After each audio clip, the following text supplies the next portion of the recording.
There's a phrase that I learned early on, empathic detachment. So there's a sweet spot where you're empathic. You have to connect. I mean, you have to care, and I do. I care deeply. I want to make a difference in people's lives.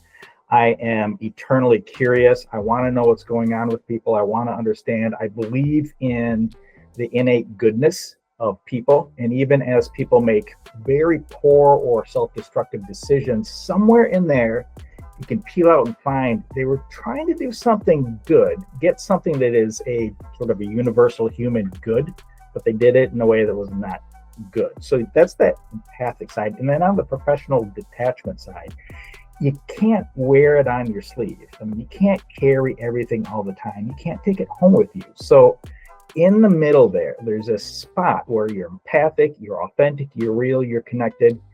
And then you have to kind of turn on that other side of your brain and get clinical, kind of figure out what the issue is and how do I help, and then take a step back and take a breath and allow things to proceed.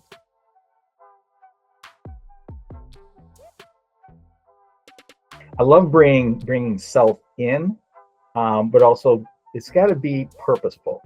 It has to be about the client, helping the client heal. Someone once told me that, in essence, the difference between conversation and therapy is that purpose, the intention. It's not just a conversation. It's not just, oh, let me listen to you, but it's how am I bringing something into this interaction that's going to be helpful to you, the client.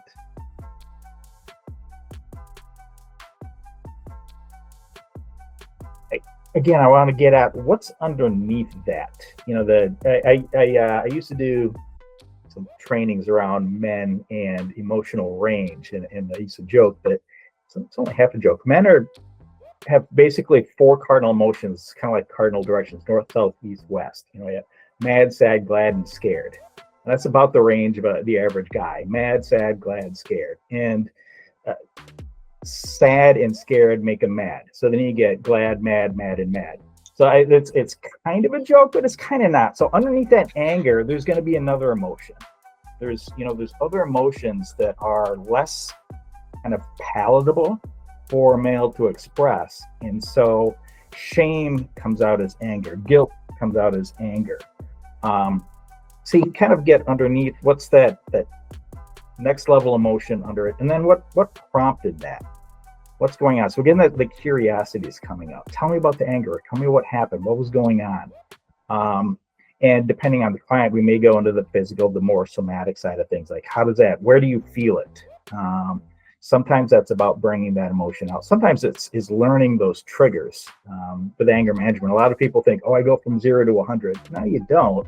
You just ignore 0 through 99. And so ultimately it has to be, what I want is a solution of some sort. I love brief solution focused therapy. Tell me, give me the miracle question. If you woke up tomorrow and this problem was gone, what would it look like? So getting the client to paint a picture of what that change would look like, and then working towards that change. As a therapist, we're often we like to get that enlightenment, the aha moment, the light bulb moment, which is, it's a great ego boost for the therapist. It doesn't always result in change for the client. Insight for insight's sake, it's interesting, but what we really need to do with the client is figure out, what do they want? What's is it a behavioral change? Is it an environmental change? Is it a relationship change? What are they looking for that's going to tell them, yes, this was time well spent. I feel better about whatever it is that brought me in. So very client-centered.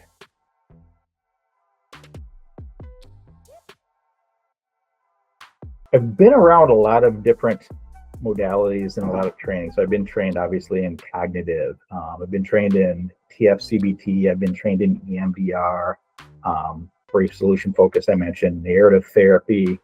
And so I want to be able to roll with where the client is and figure out what's the best modality for them. I personally am very cognitive, but I've got enough of a grounding to be able to do that body work.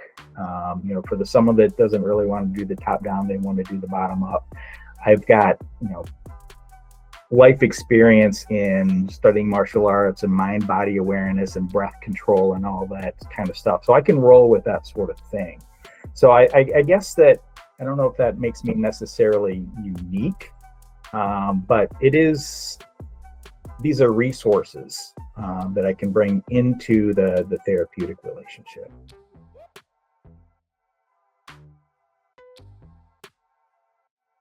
Over the course of my career, in addition to the therapy work, I got into I had wonderful opportunities to get into clinical supervision and then program management and then senior leadership. And at peak had roughly over 1,000 staff in 30 states that were under my purview. So very much involved in senior leadership, and that came later in my career. So it wasn't part of my therapeutic experience, but I would be thrilled to get to work with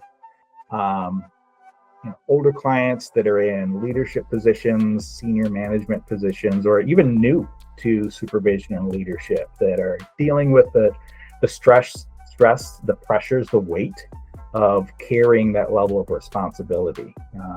So that would be something I'd be very interested in working with, supporting folks in that development.